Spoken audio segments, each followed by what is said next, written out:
Hello everyone, welcome back. So दोस्तों, I hope NEET के जितनी भी वीडियोस मैं अपलोड कर रही हूँ वो आप डेली देख रहे हैं, क्योंकि अगर आप कोई भी एक डे वाइज वीडियो को स्किप कर दोगे तो बहुत प्रॉब्लम हो जाएगी। ठीक है, अगर आप अच्छा स्कोर करना चाहते हैं तो रेगुलरली वीडियोस को देखते रहिए, उसके क्वेश्चंस को अटेम्प्ट करिए आफ्टर रीडिंग एनसीईआरटी थॉरली। ठीक है, so our today's topic would be chordata. हम चैप्टर नंबर 4 यानी कि एनिमल किंगडम की जो प्रीवियस टॉपिक है उसकी वीडियो ऑलरेडी अपलोड कर चुके हैं। तो आज का जो हमारा टॉपिक होगा उसमें हम कॉर्डेटा को डिस्कस करेंगे। ठीक है, तो मैंने आपको कॉर्डेटा के बारे में बताया था कि जो इनके कैरेक्टरिस्टिक फीचर हैं या जो इनकी कैटेगरीज हैं वो कौन कौन सी। तो जो कॉर्डेटा होता है इसकी कुछ कैरेक्टरिस्टिक फीचर्स पहले हम पढ़ लेते हैं। तो देखिए, सबसे पहली चीज, जो फाइलम कॉर्डेटा में आने वाले इंडिविजुअल्स हैं उनके पास क्या क्या कैरेक्टरिस्टिक फीचर्स हो सकते हैं। तो हम यहाँ पर पढ़ रहे हैं dorsal hollow nerve cord. Dorsal hollow nerve cord, ये सबसे पहला कैरेक्टरिस्टिक फीचर है किसका? फाइलम कॉर्डेटा का। यानी कि वो इंडिविजुअल्स जो कॉर्डेटा में आते हैं उनका जो कैरेक्टरिस्टिक फीचर होगा वो क्या होगा? Dorsal hollow nerve cord. Second, paired pharyngeal gill slits. Paired word का होना बहुत जरूरी है। फेरिंजियल क्योंकि वो फेरिंग्स से डेवलप करते हैं। ठीक है, तो पेयर्ड फेरिंजियल गिल स्लिट्स, ये सेकेंड फीचर हो गया। Then solid notochord. So these are the characteristic features of all the individuals that are categorized under chordata। यानी कि कॉर्डेटा में आने वाले जो ऑर्गेनिजम्स हैं उनके ये तीन कैरेक्टरिस्टिक फीचर्स होंगे: dorsal hollow nerve cord, paired pharyngeal gill slits and notochord. यहाँ पर मैंने सॉलिड लिखा हुआ है, आपको याद रखना है कि वो हॉलो नहीं होती है। प्रेजेंस ऑफ नोटोकॉर्ड भी एक बहुत इंपॉर्टेंट फीचर है किसका? वो इंडिविजुअल्स जो कि कॉर्डेटा में आते हैं। ठीक है, इसके अलावा जब भी कॉर्डेट्स और नॉन कॉर्डेट्स में डिफरेंस की बात होती है तो आप ये देखेंगे कि जो नॉन कॉर्डेटा था उनके अंदर हार्ट प्रॉपर तरीके से डेवलप नहीं था। इन केस अगर हार्ट प्रेजेंट होता भी है तो वो डॉर्सली होता है। ठीक है, जबकि कॉर्डेटा में यानी कि हम में जो कि कॉर्डेटा के अंदर आते हैं उनके अंदर जो हार्ट प्रेजेंट होता है वो वेंट्रली होगा।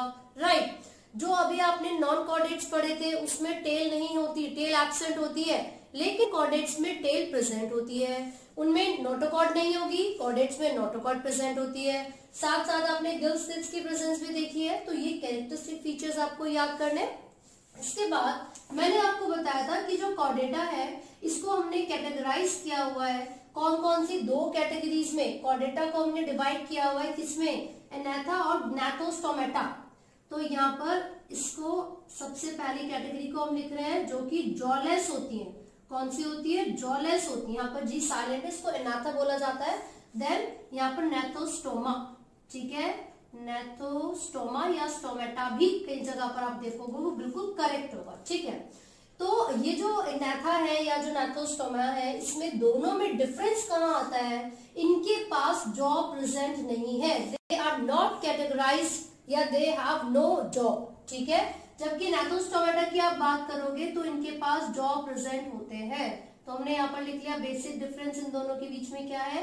ये जॉलेस होती हैं और ये जॉ प्रेजेंट होंगे, इनके पास जॉ होते हैं। यहाँ पर एक सुपर क्लास आती है विच इज साइक्लोस्टोमेटा। साइक्लोस्टोमेटा, ठीक है, और जबकि इसकी कैटेगरीज जब मैंने आपको बताई थी तो मैंने बोला था कि इनको हमने दो कैटेगरीज में डिवाइड किया हुआ है। राइट, वो कौन कौन सी कैटेगरी है? देखो, हम वर्टिब्रेटा की बात कर रहे हैं। मैंने आपको ऑलरेडी बताया है कि कॉर्डेटा के अंदर कौन कौन से तीन कैटेगरीज थी? Urochordata, Cephalochordata and vertebrata. Urochordata और सेफेलोकॉर्डेटा को मिलाकर प्रोटोकॉर्डेट्स कहा जाता है क्योंकि वो पहले डेवलप होने वाले कॉर्डेट्स है, प्रोटोकॉर्डेट्स। ठीक है, उसके बाद जो वर्टिब्रेटा है it has been divided into these two categories. तो मैं यहाँ पर लिख देती हूँ वर्टिब्रेटा की बात हो रही है यहाँ पर। ठीक है, उनकी दोनों कैटेगरीज एनाथा या फिर नेथोस्टोमा और नेथोस्टोमेटा। तो ये दोनों कैटेगरीज आगे आप देखोगे फिर से हमने इसमें डिवीजन की हुई थी। यहाँ पर आपने देखा था Pisces based on the fins और दूसरा टेट्रापॉड। टेट्रापॉड का मतलब क्या है? इनके पास लिम्स प्रेजेंट है। ठीक है, तो यहाँ पर ये जो कैटेगरीज की हम बात कर रहे हैं इसको डिटेल में पढ़ेंगे। उससे पहले मैं आपको बताऊं, जॉलेस फिशेस यानी कि नेथोस्टोमा, इसमें जब आप देखोगे तो उनके क्या क्या कैरेक्टरिस्टिक फीचर्स होंगे। तो सबसे पहले हम यहाँ पर जो सुपर क्लास साइक्लोस्टोमेटा है इसके बारे में डिस्कस करते हैं, फिर पाइसेस के बारे में डिस्कस करेंगे जिसमें कि कौन कौन सी फिशेस आती है। Pisces include all the fishes, इसके अंदर आती हैं कॉन्ड्रिचिड्स यानी कि कार्टिलेजिनियस फिशेस एंड दूसरी कौन सी होती है, बोनी फिशेस। ठीक है, तो सबसे पहले साइक्लोस्टोमेटा की बात कर रहे हैं, मैं एनाथोस्टोमा के कैरेक्टरिस्टिक फीचर्स आपको बता रही हूँ।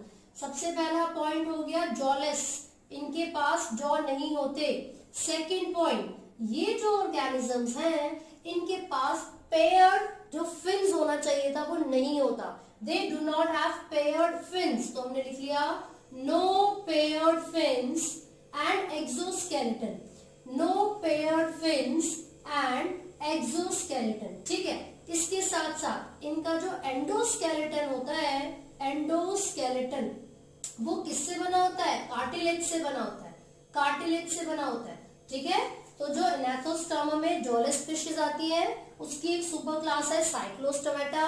देखिए साइक्लोस्टोमा का मतलब क्या होता है, सकिंग एंड, इसको सक्टोरियल भी बोला जाता है, and circular mouth, circular mouth. तो इस कैटेगरी में आने वाले जो ऑर्गेनिजम्स हैं उनके पास सर्कुलर और सकिंग माउथ होता है यानी कि सक्टोरियल माउथ होता है, जो तो इनके पास प्रेजेंट है ही नहीं। ठीक है, इनके पास पेयर्ड फिन्स भी नहीं होंगे, कोई एक्सोस्केलेटन भी नहीं होगा, और जो एंडोस्केलेटन होता है वो कार्टिलेज से बना हुआ होता है। इनके पास गिल्स प्रेजेंट होते हैं and the gill slits could be 5 pairs. इनका जो नंबर होता है वो कितना हो सकता है, 5 पेयर्स हो सकता है। नोटोकॉट परसिस्ट करती है इनके अंदर, नोटोकॉट परसिस्ट करेगी through out the body and through out the life. ठीक है, इसके साथ साथ आप इनकी बात जब करोगे तो आप देखोगे इनके अंदर जो हार्ट होता है वो 2 चैम्बर्ड हार्ट होगा, है ना, बट वो थोड़ा सा रिड्यूस होगा, बहुत ज्यादा हाईली डेवलप नहीं होता है, होगा वर्टिब्रेट जैसा ही हार्ट। ठीक है, इसके अलावा ये जो इंडिविजुअल्स है due to the absence of jaw, ये क्या करते हैं, दूसरे ऑर्गेनिज्म की बॉडी से अपना जो नरिशमेंट है, जो न्यूट्रिशन है, उसको लेना स्टार्ट कर देंगे। ठीक है, absorb nutrition from other organism, उनकी बॉडी की सरफेस से भी कर सकते हैं। तो ये एक्टोपैरासाइट्स हो सकती है, ये क्या हो सकती है, एक्टोपैरासाइट हो सकती है। ठीक है, इसके साथ साथ ये जो ऑर्गेनिजम्स है इनका एक एग्जांपल आपकी एनसीईआरटी में गिवन है, पेट्रोमाइसिन करके गिवन है। ठीक है, उसके अलावा माइक्सीन का एक एग्जांपल है जिसको हैगफिश कहा जाता है। तो जब आप उनकी बॉडी की सरफेस को ऑब्जर्व करोगे तो these are eel like, elongated होती है, ये बहुत ही ज्यादा इलोंगेटेड होगी। ठीक है, इसके साथ साथ आप देखोगे तो ये जो इंडिविजुअल्स हैं यानी कि ये जो ऑर्गेनिज्म है इनके पास जो कॉर्डल फिन्स वगैरह होने चाहिए थे या फिर जो मीडियन फिन्स होते हैं वो प्रॉपर तरीके से डेवलप ना होकर जो मीडियन फिन होता है वो ही 3 कैटेगरीज में डिवाइड कर जाता है, 3 पार्ट्स में डिवाइड कर जाता है इस तरीके से। So this is the first, this is the second and यही आगे चल के थर्ड में डिवाइड कर जाता है। तो ये फर्स्ट मीडियन फिन होगा, ये सेकेंड और ये थर्ड, फर्स्ट सेकेंड थर्ड। जो गिल स्लिट्स होते हैं इनके पास इस तरीके से आप इनके पेयर देखोगे तो जो गिल स्लिट्स होते हैं ये एक्सटर्नल है, किस तरीके से, एक्सटर्नल गिल स्लिट्स होते हैं। ठीक है, ये ईल लाइक होते हैं, इलोंगेटेड इनकी बॉडी होती है, इनके पास पेयर्ड फिन्स नहीं होंगे, सिर्फ एक मीडियन फिन प्रेजेंट होता है जो कि अपीयरेंस उसकी जो होती है वो किसकी तरह होती है, 3 पार्ट्स में डिवाइडेड होती है। तो हम उसको first second and third median fin के नाम से जानते हैं, राइट। जो गिल स्लिट्स होते हैं वो डॉर्सल सरफेस से क्लियरली एक्सपोज हो जाते हैं, वो ऐसा नहीं है कि आप उनको देखोगे तो फिर वो आपको क्लियरली दिखेंगे नहीं। ठीक है, हालांकि वो किसी चीज से कवर्ड नहीं है, मतलब there is no gill cover, ना ही इनकी बॉडी पर कोई स्केल्स होते हैं, no scales on their body surface, कोई स्केल्स इनकी बॉडी के सरफेस पर नहीं होते। ओविपैरस होंगी, है ना, लेकिन एक बहुत ही इंपॉर्टेंट चीज मैं आपको बता दूं, ये माइग्रेटरी फिशेज होती हैं। ठीक है, ये कुछ ऐसे ऑर्गेनिजम्स हैं जो कि माइग्रेशन करेंगे, और जो माइग्रेशन होती है वो 2 तरीके की हो सकती है मेन, वैसे आप बहुत सारे टाइप्स पढ़ सकते हो but basically these are of 2 types. ठीक है, ये हैबिटेट की बेसिस पर मैं आपको बता रही हूँ, सीजन के हिसाब से आप अलग अलग पढ़ सकते हो। अब वो दोनों कौन कौन सी हैं, एक जो माइग्रेशन है उसको कैटाड्रोमस कहा जाता है। कैटाड्रोमस का मतलब क्या है भाई, फ्रेश वाटर से सी वाटर तक जाने वाली जो फिशेज होती हैं, किस चीज के लिए? स्पॉनिंग के लिए। स्पॉनिंग का मतलब होता है रिप्रोड्यूस करने के लिए, ठीक है। तो कैटरड्रॉमस फिशेज वो होती है जो कि माइग्रेट करेंगी फ्रेश वाटर से सी वाटर तक, एंड एनाड्रॉमस फिशेज वो होती है जो कि माइग्रेट करती हैं सी वाटर से फ्रेश वाटर तक, ठीक है। तो ये डिफरेंस आपको याद रखना है। सैल्मन फिश के बारे में आपने एग्जांपल सुना होगा। नॉर्मली वो सी वाटर में रहती है, लेकिन स्पॉनिंग के लिए वो फ्रेश वाटर में जाती है। वहां जाकर जब वो रिप्रोड्यूस करेगी और जो न्यू इंडिविजुअल्स का बर्थ होगा, ठीक है, उनकी जो लार्वल फॉर्म्स होती हैं वो बेसिकली क्या करती है? फूड की उनको सर्च होती है, खाना चाहिए होता है, प्रॉपर तरीके से फूड की अवेलेबिलिटी नहीं है। तो वो जो फीमेल थी जो कि सी वाटर से फ्रेश वाटर में आई थी रिप्रोड्यूस करने के लिए, आफ्टर रिप्रोडक्शन, आफ्टर स्पॉनिंग, वो खुद ही अपने आप को बच्चों के सामने रिप्रेजेंट कर देती हैं एज अ फूड, यानी कि स्पॉनिंग के बाद उनकी लाइफ खत्म हो जाती है। तो आपसे ये क्वेश्चन भी पूछा जा सकता है वो कौन सा ऑर्गेनिज्म है जो कि अपनी लाइफ में सिर्फ एक ही बार रिप्रोड्यूस करते हैं। So salmon is one of the best example. Pacific salmon के नाम से आप पढ़ोगे। ऐसा क्यों होता है? क्योंकि स्पॉनिंग करने के बाद वो डेड हो जाते हैं और अपने आप को अपने बच्चों के सामने एज अ फूड रिप्रेजेंट करती हैं, राइट। तो ये हमने बात की है साइक्लोस्टोमेटा के बारे में, इनके पेयर्ड फिन्स के बारे में, और सॉरी पेयर्ड फिन्स नहीं है इनके पास, इनके गिल स्लिट्स के बारे में, इलोंगेटेड बॉडी के बारे में, सर्कुलर एंड सकिंग यानी कि सेक्टोरियल माउथ होता है इनके पास, कार्टिलेजिनियस बॉडी है इनकी, जो क्रेनियम है यानी कि जो ब्रेन बॉक्स है वो भी कार्टिलेजिनियस होता है। सो ये सारे फीचर्स आपको याद रखने हैं। मैंने यहाँ पर जो एग्जाम्पल आपको बताया था वो पेट्रोमाइसिन के लिए बताया है। पेट्रोमाइसिन जिसको लैम्प्रे भी कहा जाता है, ठीक है। इसी के साथ जो दूसरा एग्जाम्पल आपको एनसीईआरटी में गिवन है वो कौन सा है? माइक्सिन का एग्जाम्पल है, जिसको हैगफिश भी कहते हैं, हैगफिश, राइट। तो ये जो सारे कैरेक्टरिस्टिक फीचर्स हमने यहाँ पर डिस्कस किए हैं वो हमने किसके बारे में बात की है? वो हमने बात की है साइक्लोस्टोमेटा के अंदर आने वाले इंडिविजुअल्स के बारे में। यहाँ पर आपको कैरेक्टरिस्टिक फीचर्स जो देखे हैं वो याद रखना है कि कार्टिलेजिनियस बॉडी स्ट्रक्चर होता है इनका, कोई स्केल्स नहीं होते, इलोंगेटेड बॉडी होती है। और ये जो 5 पेयर्स ऑफ गिल स्लिट्स मैंने बताई स्पेसिफिकली आपको पेट्रोमाइसिन कैटेगरी के लिए याद रखना है। अदरवाइज जब ओवरऑल आप बात करते हो वो 6 to 15 पेयर्स भी हो सकते हैं, यानी कि 6 से लेकर 15 तक कितने भी pairs of gill slits in individual के पास होंगे या हो सकते हैं, ठीक है। ये कैटरड्रॉमस एनाड्रॉमस क्या है? टाइप्स ऑफ माइग्रेशन है जो मैंने आपको बताया है, राइट। तो फिर ये आपको याद रखना है, after spawning within a few days they die. इनके जो लार्वे होते हैं फिर वो क्या करेंगे? मेटामॉर्फोसिस करेंगे। ये जो टर्म होती है मेटामॉर्फोसिस, इसका मतलब क्या है? लार्वों का, ये जो लार्वो स्टेज होती है उनका अडल्ट में बदलने का जो प्रोसेस होता है उसको हम मेटामॉर्फोसिस कहते हैं, मेटामॉर्फोसिस, ठीक है। तो the development of larvae into an adult या into the adult form, adult stage, तो उसको हम क्या बोलते हैं? मेटामॉर्फोसिस। तो ये टर्म आपको याद रखने हैं, कंफ्यूज नहीं होना है बच्चे। मेटामॉर्फोसिस मेटाजेनेसिस में कंफ्यूज हो जाते हैं। मेटामॉर्फोसिस का मतलब है लार्वे का अडल्ट में बदलना, और मेटाजेनेसिस का मतलब था अल्टरनेशन ऑफ जनरेशन, जो कि आपने सिलेंट्रेटा के अंदर एक कैरेक्टरिस्टिक फीचर में पढ़ा था, ठीक है। तो डिफरेंस आपको पता होना चाहिए, don't get confused in this, right. अब हम बात करेंगे नेक्स्ट जो हमारी पाइसेस के अंदर आने वाली कैटेगरीज है, कौन कौन सी है? 2 मैंने आपको कैटेगरीज बताई, cartilaginous fishes and bony fishes. तो जो कार्टिलेजिनियस फिशेस है, कॉन्ड्रिचिट्स या कॉन्ड्रिकैथिस उसको बोला जाता है। तो भाई इसका मतलब क्या हुआ?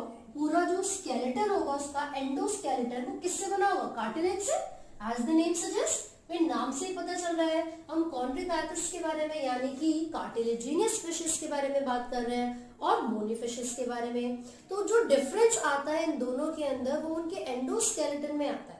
मतलब जो कार्टिलेजिनियस फिशेस है उनका पूरा जो बॉडी स्ट्रक्चर है वो कार्टिलेज से बना होगा, और ये जो ऑस्ट्रिचिट्स यानी कि बोनी फिशेस होती है, बोन्स, हार्ड बोन्स से उनका स्ट्रक्चर बना हुआ होगा। तो आप यहाँ पर अगर देखो, हम कॉन्ड्रिकैथिस यानी कि किसके बारे में बात कर रहे हैं? हम बात कर रहे हैं कार्टिलेजिनियस फिशेस के बारे में। तो जो कार्टिलेजिनियस फिशेस है इनके क्या क्या कैरेक्टरिस्टिक फीचर्स है, चलिए फटाफट से देखते हैं। तो इनका जो स्केलेटन है, एंडोस्केलेटन होगा, क्रेनियम होगा, वो सब किससे बना हुआ होगा? कार्टिलेज से, सबसे पहली चीज, ठीक है भाई। अब इसके अलावा और क्या क्या फीचर्स हो सकते हैं, देखिए इनका जो माउथ होता है, इनका जो माउथ होगा वो वेंट्रल होता है। जो कार्टिलेजिनस फिशेस होती हैं दे हैव वेंट्रल माउथ, ठीक है, वेंट्रल लुक इस तरीके से होता है इनका माउथ। ये आईज होगी यहाँ पर, ठीक है। फिर आप यहाँ पर देखोगे पेयर्ड फिन्स प्रेजेंट होते हैं। तो ये जो फिन्स होते हैं कौन कौन से हो सकते हैं, है ना। तो अभी इन फिन्स के बारे में हम बात करेंगे। These are the caudal fins by the way. ये इस तरीके से देखो, ये जो फिशेस है, जो कार्टिलेजिनस फिशेस होती हैं, इन फिशेस के अंदर आप देखोगे इनका जो माउथ है वो किस तरीके का है, वेंट्रल माउथ है, नीचे का सरफेस है जो कि खुल रहा है, ठीक है। इसके साथ साथ अगर देखा जाए तो हम इनके फिन्स के बारे में बात करते हैं। फिन्स, पेयर्ड फिन्स कौन कौन से होंगे इनकी बॉडी के सरफेस पर, है ना। तो देखो जो फिन्स इनके पास होते हैं वो पेक्टोरल और पेल्विक फिन्स हो सकते हैं और कॉर्डल फिन्स हो सकते हैं। Pectoral, pelvic, caudal fins. तो जो पेक्टोरल होते हैं, पेक्टोरल जो शोल्डर वाला पोर्शन होता है which is close to the mouth और हेड, उसको पेक्टोरल फिन बोलेंगे। जो थोड़ा नीचे की तरफ यानी कि एनस से क्लोज होते हैं, ठीक है, वो बिल्कुल जो टर्मिनल में होते हैं वो तो कॉर्डल हो गए, बट इन बिटवीन जो प्रेजेंट होते हैं वो पेल्विक होते हैं। तो पेक्टोरल फिन्स, पेक्टोरल, ये पेल्विक फिन्स होंगे, pelvic, and the last one are the caudal fin, last one are the caudal fin. ये जो कॉर्डल फिन है इसमें आप देखोगे जो नोटोकॉर्ड होती है, क्योंकि कार्टिलेजिनियस फिशेस के अंदर जो नोटोकॉर्ड है वो through out the body present होती है ना। ये जो नोटोकॉर्ड है अगर इस तरीके से प्रेजेंट होगी जो सिर्फ एक ही डायरेक्शन में टिल्ट कर रही है, तो यहाँ पर ये जो कॉर्डल फिन होगा ना, it will be like this. जो कॉर्डल फिन होगा वो अनइक्वल हो जाएगा। यहाँ पर जो कॉर्डल फिन है वो कैसा हो गया, अनइक्वल हो गया, बिकॉज ये जो वर्टिब्रल कॉलम थी वो एक ही डायरेक्शन में एक्सटेंड कर रही थी, राइट। तो जब भी कॉर्डल फिन्स अनइक्वल होते हैं उसको हेट्रोसर्कल कहा जाता है, ठीक है, उसको क्या कहते हैं, हेट्रोसर्कल फिन्स कहा जाता है, राइट। तो ये हम बात करें कार्टिलेजिनस फिशेस में, जिसके अंदर जो कॉर्डल फिन है वो कैसा होता है, हेट्रोसर्कल होता है, माउथ टर्मिनल होता है। तो पेयर में यहाँ पर पेक्टोरल, पेल्विक एंड किसके बारे में बात की है, कॉर्डल फिन्स के बारे में बात की है, ठीक है। इसके अलावा इनके पास क्या प्रेजेंट होगा, आई प्रॉपर डेवलप्ड होगी। उसके साथ साथ आप देखोगे तो ये जो फिशेस होते हैं टीथ आर बैकवर्डली डायरेक्टेड। इनके अंदर जो टीथ होते हैं वो मॉडिफाइड होते हैं and these are backwardly directed, ठीक है, ये इनकी मॉडिफिकेशन है। साथ ही साथ आप देखोगे लेटरल लाइन सिस्टम इनके पास प्रेजेंट होता है। ये जो लेटरल लाइन सिस्टम है, ये जो ऑर्गन है, इसकी जरूरत क्या है, the body surface has a lateral line system, जो कि पानी में होने वाली जो भी मूवमेंट्स होती है उनको और साथ साथ एक स्पेसिफिक डायरेक्शन में फिशेस को स्विमिंग करने में हेल्प करता है। जो लेटरल लाइन सिस्टम है वो बहुत इंपॉर्टेंट है फिशेस के अंदर, वो उनको पानी में होने वाली मूवमेंट्स को डिटेक्ट करने में और एक स्पेसिफिक डायरेक्शन में मूवमेंट करने में हेल्प करता है, ठीक है। अब इसके साथ साथ अगर हम बात करेंगे तो आप देखोगे दे do not have swim bladder, इनके पास स्विम ब्लैडर या एयर ब्लैडर नहीं होता। तो यही रीजन है कि इनको कॉन्टिन्यूसली स्विम करना होता है। अगर ये रोकना चाहते हैं सिंकिंग को, डूबने से बचना चाहते हैं, तो इनको क्या करना पड़ता है, they have to continuously swim.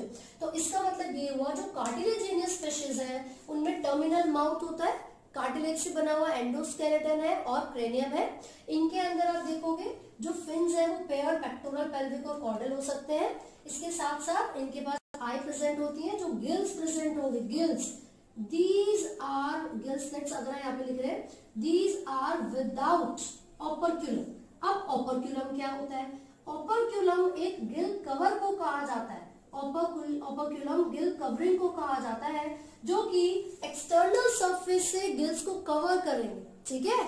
तो आपको गिल स्लिट्स क्लियरली दिखेंगे नहीं अगर ओपर्क्यूलम होगा, लेकिन इनके पास तो ओपर्क्यूलम नहीं है, that means the gill slits could be seen, clear है। तो यहाँ पर गिल स्लिट्स आर विदाउट ओपर्क्यूलम, कोई भी ओपर्क्यूलम इनके पास नहीं है। अब अगर इनके हार्ट के बारे में हम बात करते हैं तो cartilaginous fishes are two heart एक है लेकिन दो चैम्बर्स है, एक ऑरिकल होगा और दूसरा वेंट्रिकल होगा, ठीक है। तो यहाँ पर इनके पास दो चैम्बर्स है, they have two chambered heart, one atrium यानी कि ऑरिकल और दूसरा ventricle. But along with this they have some accessory structures, जिसको क्या कहा जाता है, आप यहाँ पर देखोगे sinus venosus and corpus arteriosus. इनके पास क्या क्या प्रेजेंट होता है? Sinus venosus and corpus arteriosus. These are the accessory structures which are present in cartilaginous fishes along with the two-chambered heart. अब इनके पास क्या होगा? सिंगल सर्कुलेशन होगी। तो जो सिंगल सर्कुलेशन है उसका मतलब क्या होगा? इसका मतलब है कि पूरी बॉडी का जो डीऑक्सीजनेटेड ब्लड है वो सिर्फ एक ही बार हार्ट में आएगा, हार्ट से वो गिल्स में जाता है, फिल्टर होता है, देन पूरी बॉडी में सर्कुलेट होगा। तो एक ही बार हार्ट में ब्लड की पंपिंग हो रही है तो इसको हम सिंगल सर्कुलेशन कहते हैं। साथ ही साथ अगर इनके बॉडी टेम्परेचर के बारे में बात करें तो आप ये देखोगे कि इनका जो एबिलिटी है, जो एक्सटर्नल एनवायरनमेंट है, क्या ये उसके साथ अपने बॉडी के टेम्परेचर को मेंटेन कर सकते हैं? नहीं। तो वो इंडिविजुअल्स जो कि एक्सटर्नल एनवायरनमेंट के हिसाब से अपने बॉडी टेम्परेचर को रेगुलेट नहीं कर सकते उनको कोल्ड ब्लडेड कहा जाता है, यानी कि पोइकिलोथर्मस, यानी कि पोइकिलोथर्मस। करेक्ट? तो इसको हमने क्या बोला? Cold blooded. That means they are not able to manage और control their internal environment according to the external environment. Right. अब इसके आगे देखो, रेस्पिरेशन की जब बात करते हैं तो गिल्स प्रेजेंट होते हैं इनके पास। द नंबर ऑफ गिल्स में वेरी, ठीक है, वो 4 to 10 कितने भी पेयर्स इनके पास हो सकते हैं, 15 तक भी हो सकते हैं। तो ये जो गिल्स इनके पास प्रेजेंट है वो रेस्पिरेशन के लिए है। हार्ट में आपने देखा 2 चैम्बर्स है, सर्कुलेशन सिंगल होती है, बॉडी टेम्परेचर को मेंटेन नहीं कर सकते हैं। अब अगर हम रिप्रोडक्शन के बारे में बात करेंगे तो आप ये देखोगे दीज कुड बी ओविपेरस, यानी कि वो एग्स को प्रोड्यूस कर सकती हैं, विविपेरस यानी कि यंग वंस को प्रोड्यूस कर सकती हैं, एंड ओवोविविपेरस। देखिए ओवोविविपेरस का मतलब क्या होता है कि वो एग्स को, तो उनकी बॉडी में जो एग बने थे, इंटरनल फर्टिलाइजेशन हो रही है, जो बॉडी के अंदर एग्स थे जब वो बॉडी के बाहर रिलीज होते हैं, these are still in the larval stage, वो कंप्लीटली डेवलप्ड यानी कि यंग वंस की फॉर्म में नहीं होते हैं। तो इस तरीके की जो रिप्रोडक्शन का तरीका है उसको हम ओवोविविपेरस कहते हैं। ठीक है, तो यहाँ पर हमने देखा, ये कुछ एग्जांपल्स भी इसके साथ साथ हम करेंगे, किसके? कार्टिलेजिनियस फिशेस के। तो यहाँ पर कुछ एग्जांपल हम देख लेते हैं कार्टिलेजिनियस फिशेस के, जैसे कि टॉर्पीडो आपको एग्जांपल दे रखा है। ठीक है, तो टॉर्पीडो में आप देखोगे बॉडी सरफेस कुछ इस तरीके से होता है, पॉइंटेड टेल प्रेजेंट होती है, एंड आइज के नीचे यहाँ पर आपको स्पायरेकल मिलेंगे। स्पायरेकल क्या होगा? बेसिकली ये जो कार्टिलेजिनियस फिशेस होती है ना, इनके अंदर जो फर्स्ट पेयर ऑफ गिल होता है इट इज क्वाइट रिड्यूस्ड। जो फर्स्ट पेयर ऑफ गिल इनके अंदर होता है वो रिड्यूस्ड होता है, and at the place of the first जो गिल है वहां पर उसकी जगह पर एक ओपनिंग हो जिसको स्पायरेकल कहा जाता है। ठीक है, तो जस्ट बिलो देयर आइज आप स्पायरेकल को ऑब्जर्व कर सकते हो। ठीक है, साथ ही साथ इन कार्टिलेजिनियस फिशेस के सरफेस पर कुछ स्केल्स आपको नजर आएंगे, and these scales are placoid scales. हम यहाँ पर लिख रहे हैं कौन से स्केल्स होते हैं? प्लेकॉइड स्केल्स होते हैं जो कार्टिलेजिनियस फिशेस के सरफेस पर आपको दिखेंगे। ठीक है, साथ ही साथ आप देखोगे टॉर्पीडो के अलावा ट्राइगन का एग्जांपल आपके एनसीईआरटी में गिवन है, स्कॉलियोडॉन का एग्जांपल है यहाँ पर, स्कॉलियोडॉन। ठीक है, तो यहाँ पर टॉर्पीडो, ट्राइगन, डॉग, स्कॉलियोडॉन यानी कि डॉग फिश, तो ये सब जो आपको एग्जांपल, स्फेनोडॉन वगैरह जो एग्जांपल दिए हुए हैं, इनका क्या है? देखो, इलेक्ट्रिक रे या स्टिंग रे या पॉइजनस रे, ये क्यों कहा जाता है?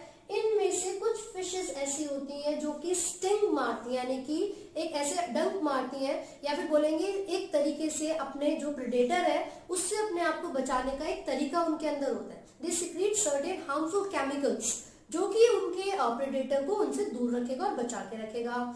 इलेक्ट्रिक रे की अगर हम बात करेंगे तो आप देखोगे वो क्या करते हैं? मैकेनिकल शॉक को प्रोड्यूस करेंगे, वो हाई वोल्टेज पे इलेक्ट्रिसिटी को प्रोड्यूस करते हैं। They have certain specialized cells for this. ठीक है, तो इसी तरीके से जो एग्जांपल्स आपको गिवन है वो सारे एग्जांपल्स आपको याद करने हैं। साथ साथ मैं आपको और एक दो एग्जांपल्स बता देती हूँ जो आपके एनसीईआरटी में गिवन है, बिकॉज इस पूरे चैप्टर में आपको एग्जांपल्स बहुत अच्छे से करने हैं। जैसे कि आपको एक हिप्पोकैम्पस का एग्जांपल दिया होगा, और ये भी आपको याद रखना है, दे हैव मेल, जो मेल होते हैं ना हिप्पोकैम्पस में, उनके पास एक रिप्रोडक्टिव स्ट्रक्चर होता है जिसको क्लैस्पर कहा जाता है। They have a reproductive structure which is called clasper। ठीक है, तो एक बार एग्जांपल्स फटाफट से सुन लेते हैं। तो आपको टॉर्पीडो दिया हुआ है, मैंने बताया था इलेक्ट्रिक ऑर्गन्स होते हैं इसके पास जो कि करंट प्रोड्यूस करेगी। उसके बाद आपको एग्जांपल दे रखा है ट्राइगन का, जो कि पॉइजनस स्टिंग होते हैं, वो जैसे तरीके से डंक मारती है ताकि प्रेडेटर से अपने आप को बचा सके। साथ साथ मेल के पास पेल्विक फिन्स पे क्या प्रेजेंट होता है, क्लैस्पर प्रेजेंट होता है, ठीक है। फर्टिलाइजेशन इंटरनल होगी and most of them are viviparous, यानी कि इनमें से बहुत ज्यादा ऐसी है जो कि विविपेरस होती है। तो फटाफट से हम यहाँ पर देख रहे हैं, जो टॉर्पीडो है वो इलेक्ट्रिक रे कहलाते हैं, इलेक्ट्रिक, ठीक है। जो ट्राइगन है वो पॉइजनस स्टिंग, इसके पास स्टिंग होता है पॉइजन को प्रोड्यूस करने के लिए। और जो स्कॉलियोडॉन है, स्कॉलियोडॉन ये क्या है, डॉग फिश होती है, डॉग फिश, ठीक है। तो ये तो मेजर एग्जांपल्स है जो आपको पढ़ने ही पढ़ने हैं। इसके अलावा मैंने आपको भी बताया कि जो हिप्पोकैम्पस है, हिप्पोकैम्पस, ठीक है, जिसको आप सी हॉर्स भी कहते हो, जनरली इन फिशेस के पास क्या प्रेजेंट होगा, देखिए इनके पास जो मेल होते हैं ना, मेल में जो पेल्विक फिन्स है, मेल में जो पेल्विक फिन्स हैं उनके पास क्लैस्पर प्रेजेंट होता है, clasper. This is a reproductive structure, ठीक है, जो कि इंसर्ट किया जाता है फीमेल फिश की बॉडी में ताकि जो रिप्रोडक्शन है वो प्रोसेस किया जा सके, ठीक है। इसके अलावा आपको यहाँ पर प्रेस्टिस का एग्जांपल दिया हुआ है विच इज सॉफिश। जो सॉफिश है आप देखोगे इसका जो फेस, जो माउथ है, स्टाउट है, इलोंगेटेड होती है और इस तरीके से होती है, समथिंग लाइक दिस। ये फिश कुछ इस तरीके से होगी। यहाँ पर जो उसका माउथ है, जो स्टाउट होती है, वो बहुत ज्यादा इलोंगेटेड है and it has some zigzag type of arrangement, mosaic arrangement होती है इसमें। अलॉन्ग विद दिस इसमें एक और एग्जांपल है जो कि आपको दिया हुआ है काकेरोडन का, जो कि ग्रेट व्हाइट शार्क होती है। इसी के साथ जो फिन्स है, जो शार्क है, रेज है, सभी किसमें आती है, कार्टिलेजिनियस फिशेस में आती है। शार्क एंड रेज दोनों ही कार्टिलेजिनियस फिशेस में आएंगी, ये आपको अच्छे तरीके से याद रखना है। जो बॉडी सरफेस होता है, जो आप अगर बात कर रहे हो रेस का, तो रेस की जो ये जैसे ये रे है, फ्लैटेंड बॉडी सरफेस है इसका, ठीक है, डॉर्सोवेंट्रली फ्लैटेंड हो सकते हैं। लेकिन जो शार्क अगर हम उसकी बात करेंगे तो आप ऑब्जर्व करोगे वेंट्रली फ्लैटेंड होता है उनका सरफेस, राइट। तो this is the basic difference between the shark and the rays. Clear है? तो यहां तक हमने कवर कर लिया कार्टिलेजिनियस फिशेस को, ठीक है। इसी के साथ एक और चीज आप यहाँ पर देखोगे कि जो गिल्स होते हैं, क्योंकि इनके पास गिल्स कवर्ड नहीं है, ठीक है, तो आपको याद रखना है कि विदाउट ओपर्क्यूलम होते हैं। एंड जो नंबर ऑफ गिल्स होते हैं, इनके पास 5 पेयर्स हो सकते हैं। Number of gills could be 5 pairs and कई फिशेस में more than this is also available, ठीक है। तो चलिए अब हम बात करते हैं बोनी फिशेस यानी कि osteichthyes. So let's start with the bony fishes यानी कि ऑस्ट्रोकार्टिस। तो बोनी फिशेस के कौन कौन से कैरेक्टरिस्टिक फीचर्स हैं? सबसे पहली बात, नेम से ही पता चल रहा है आपको कि इनका जो एंडोस्केलेटन है, जो पूरा का पूरा क्रेनियम है, वो सब किस चीज से बना हुआ है, बोन से बना हुआ है, ठीक है, बोनी एंडोस्केलेटन हो गया। इसके साथ साथ अगर आप देखोगे तो ये जो बोनी फिशेस होती हैं, ये मेराइन और फ्रेश वाटर दोनों जगह पर मिल सकती हैं, मेराइन वाटर में भी, फ्रेश वाटर में भी। जबकि जो कार्टिलेजिनियस फिशेस है, these are generally found in marine water, ठीक है। तो ये मेराइन और फ्रेश दोनों जगह पर मिलेंगी।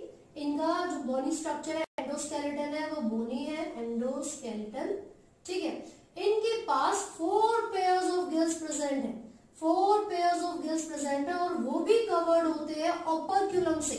ओपर्क्यूलम क्या है, मैंने भी बताया था, गिल कवर को कहा जाता है, ठीक है। तो यहाँ पर 4 पेयर्स ऑफ गिल्स है, ओपर्क्यूलम से कवर्ड है।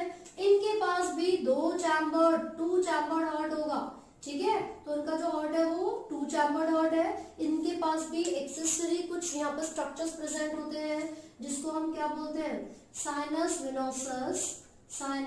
विनोसस एंड ट्रंकस आर्टेरियोसिस, ठीक है। तो बेसिकली यहाँ पर हमने देखा कि हार्ट 2 चैम्बर्ड है, 1 एट्रियम एंड 1 वेंट्रिकल है। Along with this, they have some accessory structures called sinus venosus and truncus arteriosus, ठीक है। अब अगर बात करते हैं कि क्या ये अपनी बॉडी टेम्परेचर को मेंटेन कर सकती है, नहीं कर सकती।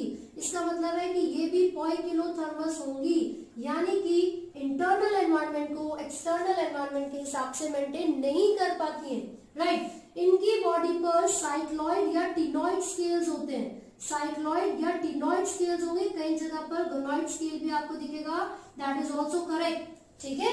जबकि कार्टिलेजिनियस फिशेस में सिर्फ प्लेकोइड स्केल्स थे।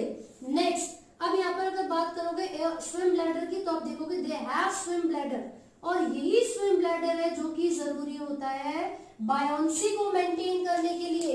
यानी कि कार्टिलेजिनियस फिशेस को कॉन्टिन्यूसली स्विम करना पड़ रहा था क्योंकि उनके पास स्विम ब्लैडर नहीं है, लेकिन बोनी फिशेस के पास तो है। इसलिए इनको लगातार स्विम करने की जरूरत नहीं होती। ठीक है, इसके अलावा अगर हम बात करेंगे तो आप देखोगे कि ये जो फिशेस होती है इनके जो एग्जांपल्स पढ़ोगे वो मैराइन के भी हैं, फ्रेश के भी, इवन एक्वेरियम के भी हैं। ठीक है, इसके साथ साथ जब भी रिप्रोडक्शन इनके अंदर होगी तो देखिए, जब कार्टिलेजिनियस की बात की थी तो मैंने बोला था इंटरनल होती है, लेकिन इसके अंदर फर्टिलाइजेशन एक्सटर्नल होती है। इसके अंदर फर्टिलाइजेशन एक्सटर्नल होती है। These are generally viviparous. ठीक है, most of them are viviparous. तो नो सॉरी ओविपेरस। क्यों? क्योंकि एक्सटर्नल फर्टिलाइजेशन हो रही है, जबकि जब हमने बात की थी इंटरनल फर्टिलाइजेशन की यानी कि कार्टिलेजिनियस स्पीशीज की तो वो विविपेरस थी। ठीक है, तो यहाँ पर हमने मेंशन कर लिया। अब हम बात करेंगे इनके एग्जाम्पल्स के बारे में। तो देखिए, some of these fishes are marine यानी कि सी वाटर में मिलती है। तो मेराइन फिश का आपको एग्जाम्पल में एक्सोसीटस हो सकता है जिसको फ्लाइंग फिश भी कहा जाता है, हिप्पोकैम्पस हो सकता है, हिप्पोकैम्पस सी हॉर्स जिसको कहा जाता है। ठीक है, फिर इसके बाद अगर आप फ्रेश वाटर फिशेस की बात करोगे तो इसमें आप देख सकते हो कटला हो गया, रोहू हो गया, है ना, मैगोर भी इसका एक एग्जाम्पल आपको गिवन है एनसीईआरटी में। फिर इसके अलावा आप जब एक्वेरियम फिशेस के बारे में बात करते हैं तो एक्वेरियम फिशेस में बेटा का एग्जाम्पल ले सकते हो या एंजल फिश का एग्जाम्पल आप ले सकते हो। तो these are the different categories जिसमें बोनी फिशेस आती हैं। ठीक है, तो कार्टिलेजिनियस में जो बॉडी स्केलेटन था, एंडोस्केलेटन कार्टिलेज से बना हुआ था। स्विम ब्लैडर उनके पास नहीं था, प्लेकॉइड स्केल्स था उनके पास। यहाँ पर बोन से बना हुआ है, यहाँ पर स्विम ब्लैडर प्रेजेंट है और साइक्लॉइड, टिनोड और गोनोइड स्केल्स है। राइट, अगला क्या डिफरेंस हो सकता है? उनके पास आपने देखा था कि जो उनका माउथ था वो वेंट्रल था, लेकिन यहाँ पर जो इनका माउथ होता है वो कैसा है? टर्मिनल। तो यहाँ पर माउथ इज टर्मिनल, ये आपको याद रखना है। ठीक है, इसके साथ साथ आप देखोगे वहां पर जो फर्टिलाइजेशन हो रही थी वो इंटरनल हो रही थी and most of them were viviparous, और यहाँ पर फर्टिलाइजेशन एक्सटर्नल है और most of them are oviparous. ठीक है, वो जनरली मेराइन फिशेस थी, सिर्फ मेराइन वाटर में मिलने वाली थी, और यहाँ पर ये मेराइन में, फ्रेश वाटर में एक्वेरियम फिशेस हो सकती हैं। साथ में आपने देखा था कि उनमें बहुत सारे अलग अलग एग्जाम्पल्स भी थे और इसके भी सारे एग्जाम्पल्स आपको याद करने हैं। So we are done with the pisces यानी कि कार्टिलेजिनस एंड बोनी दोनों फिशेस हमने पढ़ ली। अब हम बात करेंगे टेट्रापॉड्स के बारे में। तो बच्चे मैंने ऑलरेडी आपको प्रीवियस वीडियो में बताया था कि टेट्रापॉड में क्या आता है, लिम्स के बेसिस पर एम्फीबियंस आते हैं। ठीक है, एम्फीबियंस आएंगे, देन रेप्टाइल्स आते हैं, इसके अलावा बर्ड्स यानी कि एव्स आएंगे एंड देन मैमल्स। सो अब हम स्टार्ट करेंगे अपनी नेक्स्ट कैटेगरी से जो कि है एम्फीबियंस। राइट, एम्फीबियंस क्या होते हैं और इनका जो कैरेक्टरिस्टिक फीचर है वो क्या होगा? तो आपको ये याद रखना है, एम्फी का मतलब होता है डुअल। एम्फी का मतलब है डुअल। ये ऐसे ऑर्गेनिज्म है दैट हैव डुअल हैबिटेट, यानी कि वो पानी में भी रह सकते हैं और जमीन पर भी। तो क्योंकि ये ऑर्गेनिज्म पानी और जमीन दोनों में रहते हैं, हमने यहाँ पर लिख लिया एम्फीबियंस। ठीक है, तो एम्फी का मतलब क्या है? Dual habitat. तो हमने यहाँ पर मेंशन कर लिया, दोनों जगह पर मिलेंगे। राइट, चलिए अब क्या क्या कैरेक्टरिस्टिक फीचर होगा? मॉइस्ट स्किन, इनकी जो स्किन होती है बहुत ज्यादा मॉइस्ट होती है, इनकी जो स्किन है वो बहुत ज्यादा मॉइस्ट होगी। ठीक है, बॉडी डिवाइडेड होती है हेड और ट्रंक में, बॉडी डिवाइडेड है हेड और ट्रंक में। ठीक है, इनके पास जब हम बात करेंगे तो लिम्स तो डेफिनेटली प्रेजेंट होंगे क्योंकि टेट्रापॉड के अंदर आते हैं। बॉडी हेड और लिम्स में डिवाइडेड है। आईलिड्स इनके पास वेल डेवलप्ड होती है। ईयर को रिप्रेजेंट करने के लिए टिम्पेनम होता है इनके पास। क्या होता है? टिम्पेनम होता है। और जो फिशेस थी, मैं उनमें एक और चीज आपको बता दूं, दे हैव 2 ईयर ऑसिकल और उनमें सिर्फ इनर ईयर ही प्रेजेंट होता है, उनमें इनर ईयर ही प्रेजेंट होगा और 2 ही ईयर ऑसिकल्स थे। लेकिन यहाँ से जितने भी इंडिविजुअल्स आप पढ़ोगे, है ना, मतलब टेट्रापॉड में जितने भी ऑर्गेनिजम्स आते हैं उनके पास क्या होता है?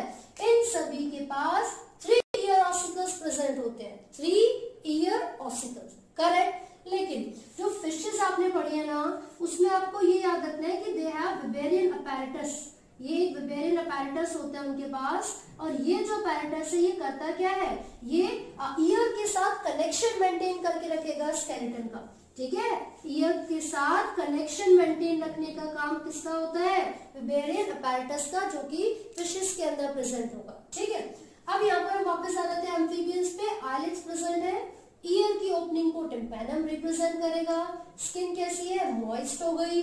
अब बात करेंगे इनके पास कैसा हार्ट होता है, 3 चैम्बर्ड हार्ट होता है, मतलब 2 ऑरिकल प्रेजेंट होंगे और एक वेंट्रिकल प्रेजेंट होगा।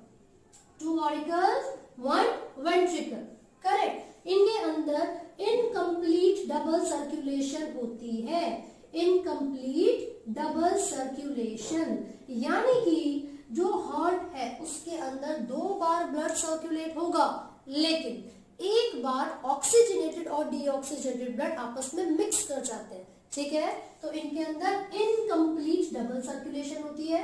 3 चैम्बर्ड हार्ट होता है, ये भी पोइकिलोथर्मस होते हैं। पोइकिलोथर्मस का मतलब हो गया they are not able to maintain their internal environment according to the external environment, right. साथ साथ आप देखोगे इनकी जो बॉडी टेक्सचर है, दे आर नो स्केल्स, इनकी बॉडी के सरफेस पर कोई स्केल्स नहीं होते हैं। इनका टेक्सचर ही ऐसा है जो कि अपीयर करता है स्केल्स ऐसा, ठीक है। मॉइस्ट स्किन हो गई, तो जब ये रेस्पिरेशन करेंगे, जब ये रेस्पिरेशन करेंगे तो किस किस चीज से करेंगे, देखिए इनकी जो लार्वल स्टेजेस होती है सच एज टैडपोल, हम फ्रॉग का एग्जांपल ले रहे हैं, तो उनके पास गिल्स प्रेजेंट होगा। तो जब भी गिल्स के थ्रू रेस्पिरेशन होती है, इसको ब्रैकियल रेस्पिरेशन कहा जाता है, ठीक है।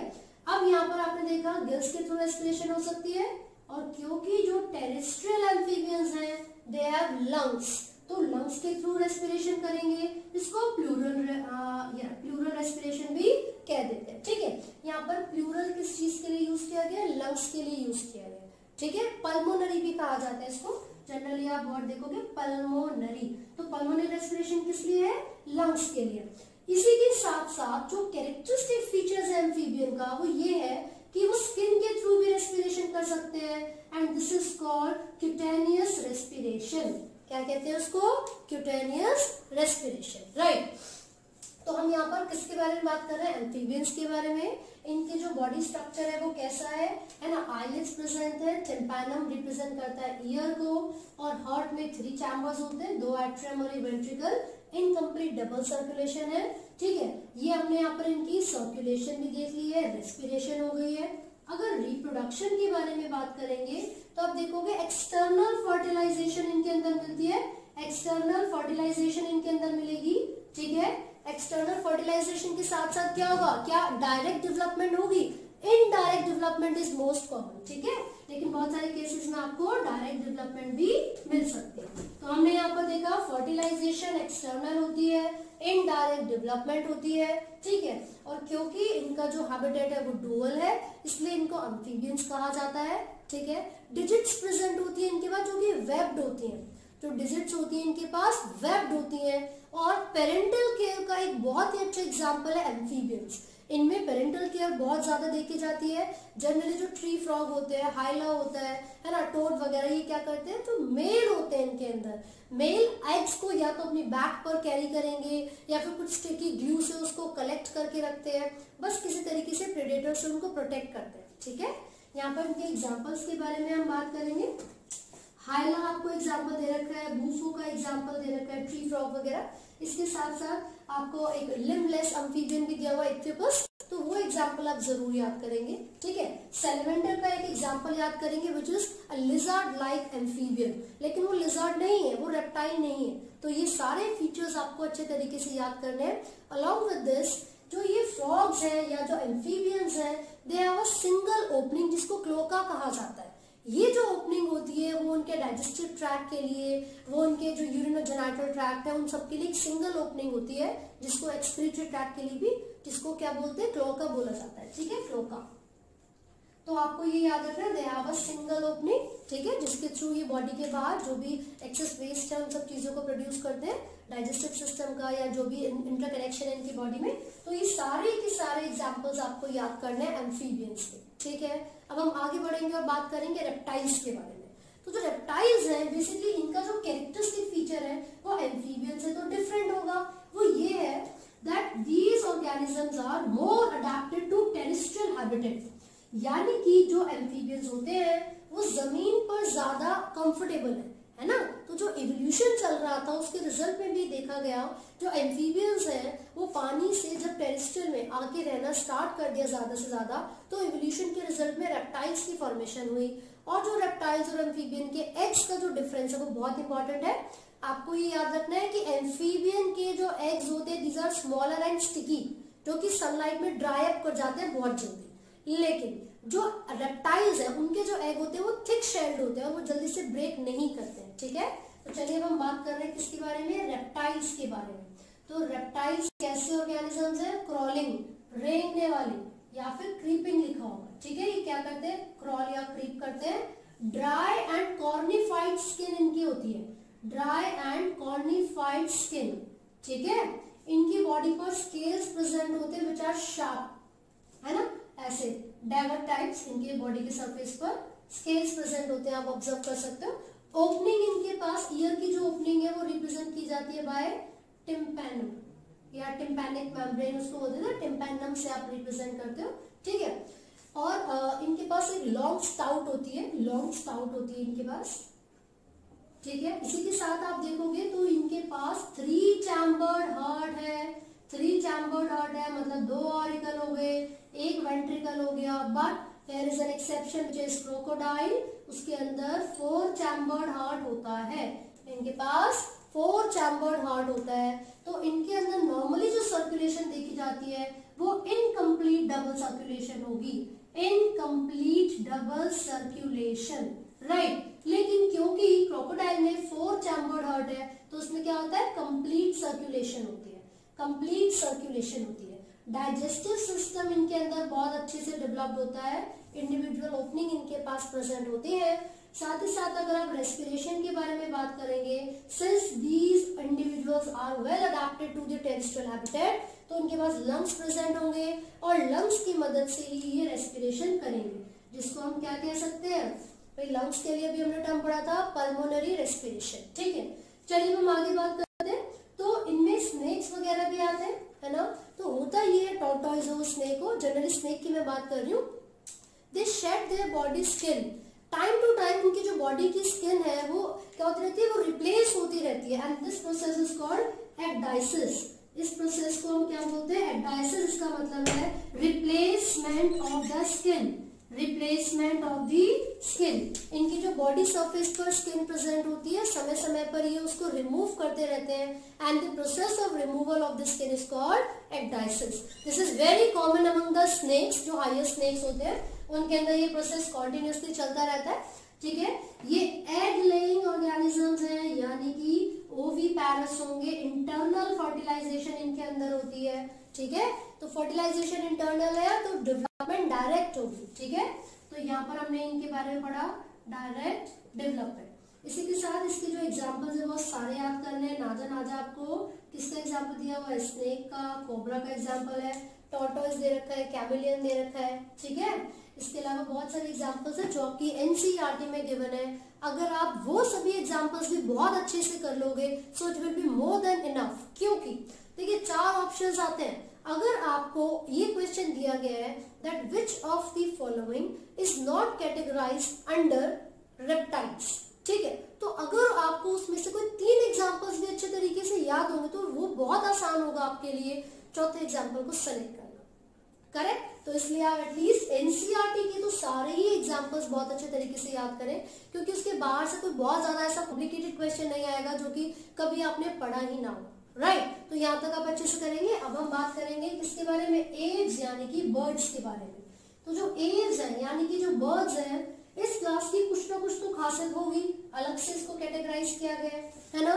तो एव्स की कैरेक्टरिस्टिक फीचर ये है कि इनके पास एक तो विंग्स प्रेजेंट होते हैं, फेदर्स जिसको आप बोलते हो, और दूसरा बीक, ठीक है। तो हम एव्स के बारे में बात कर रहे हैं, तो इनके क्या क्या कैरेक्टरिस्टिक फीचर्स हैं। They have flight adaptation. क्या अडेप्टेशन है इनके अंदर, उड़ने की, यानी कि दे हैव फ्लाइट अडेप्टेशन, ठीक है। लेकिन यहाँ पर कुछ फ्लाइटलेस भी तो बर्ड्स होते होंगे, तो कीवी का आप फ्लाइटलेस बर्ड्स में एग्जांपल लेते हो, ऑस्ट्रिच का भी आप उसमें एग्जांपल लोगे, ठीक है, because of the heavy weight. तो जो ऑस्ट्रिच है वो उड़ नहीं पाते।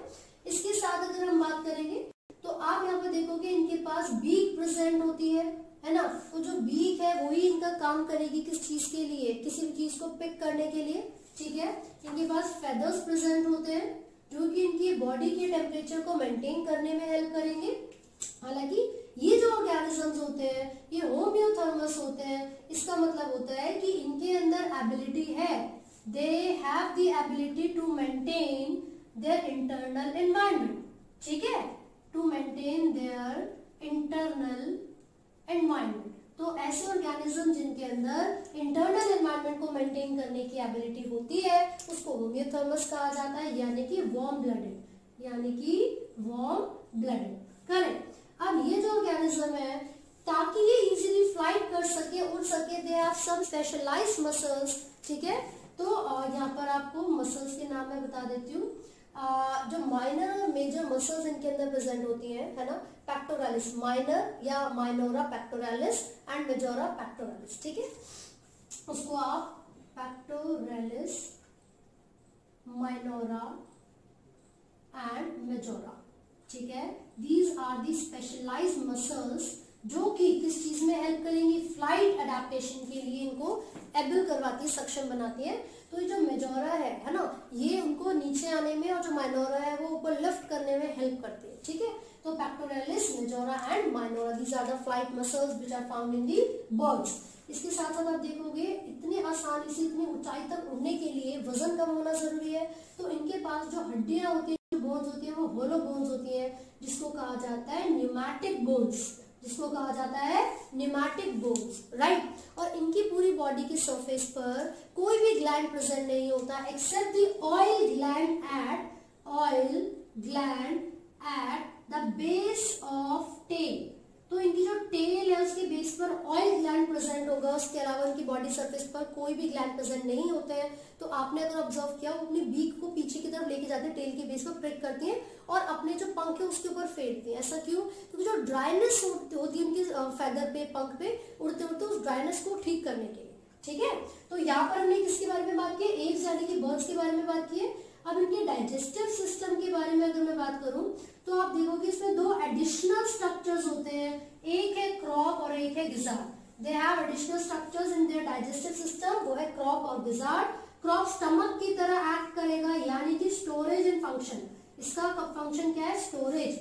और जो गिजार्ड है वो इंटेस्टाइन की तरह, गट की तरह काम करता है और ग्राइंडिंग करने में हेल्प करेगा, राइट। तो आपको याद रखना है कि क्रॉप और गिजार्ड दो एडिशनल चैम्बर्स होते हैं किसके डाइजेस्टिव सिस्टम में? बर्ड्स के डाइजेस्टिव सिस्टम में, ठीक है।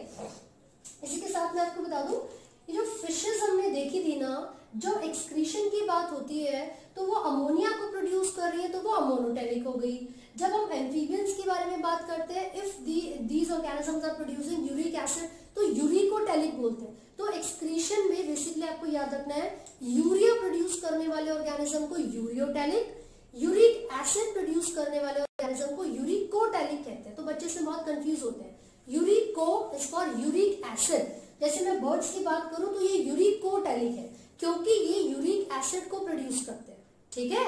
अब जो ह्यूमन की यानी कि मैमल्स की बात करो, जनरली यूरियोटेलिक, यानी कि वो यूरिया को प्रोड्यूस करते हैं, राइट। तो जो रेप्टाइल्स हो गया, है ना, ये सारे जो एग्जांपल्स हैं, जो किस किस तरीके से कौन कौन से नाइट्रोजनियस वेस्ट को प्रोड्यूस करते हैं, वो आपको जरूर पता होना चाहिए, ठीक है। So the birds are uricotelic, ठीक है। इसके साथ साथ आप देखोगे इनके पास जो लंग्स हैं, these are associated with the air bladder। इनके पास जो लंग्स होते हैं वो जुड़े हुए होते हैं एयर ब्लैडर के साथ, जो कि ब्रीदिंग में, रेस्पिरेशन में इनको बहुत अच्छे तरीके से हेल्प करेगी, रेस्पिरेशन में हेल्प करेगी, ठीक है। तो यहाँ पर इनके पास क्या है? लंग्स के साथ एयर ब्लैडर है, फ्लाइट मोड के लिए और रेस्पिरेशन के लिए बहुत जरूरी है। ये ऑर्गेनिजम्स क्या होते हैं? फर्टिलाइजेशन इंटरनल होगी, ओविपेरस होते हैं, अंडे देते हैं जो कि फर्टिलाइज्ड एग्स होंगे, राइट। और इनके अंदर जो अगर आप कैरेक्टरिस्टिक फीचर्स के बारे में बात करते हो तो वो दोनों आपको याद रखने हैं। तीन है बेसिकली, एक तो बीक हो गया, एक तो हॉलो यानी कि न्यूमैटिक बोन्स होगी, और तीसरा फेदर्स। तो ये इनके कैरेक्टरिस्टिक फीचर्स हैं जो कि आपको याद रखने हैं। Along with this you are suppose to learn their examples, जैसे कि क्रो हो गया, पावो हो गया, पीकॉक हो गया, ठीक है। तो सारे एग्जांपल्स आपको उनको एनसीईआरटी से याद करने हैं, ठीक है। अब हम बात करें जो नेक्स्ट कैटेगरी है यानी कि मैमल्स, उनके बारे में, ठीक है। जो मैमल्स हैं इनकी क्या कैरेक्टरिस्टिक फीचर है? क्या वो एक स्पेसिफिक हैबिटेट में मिलते हैं? नहीं।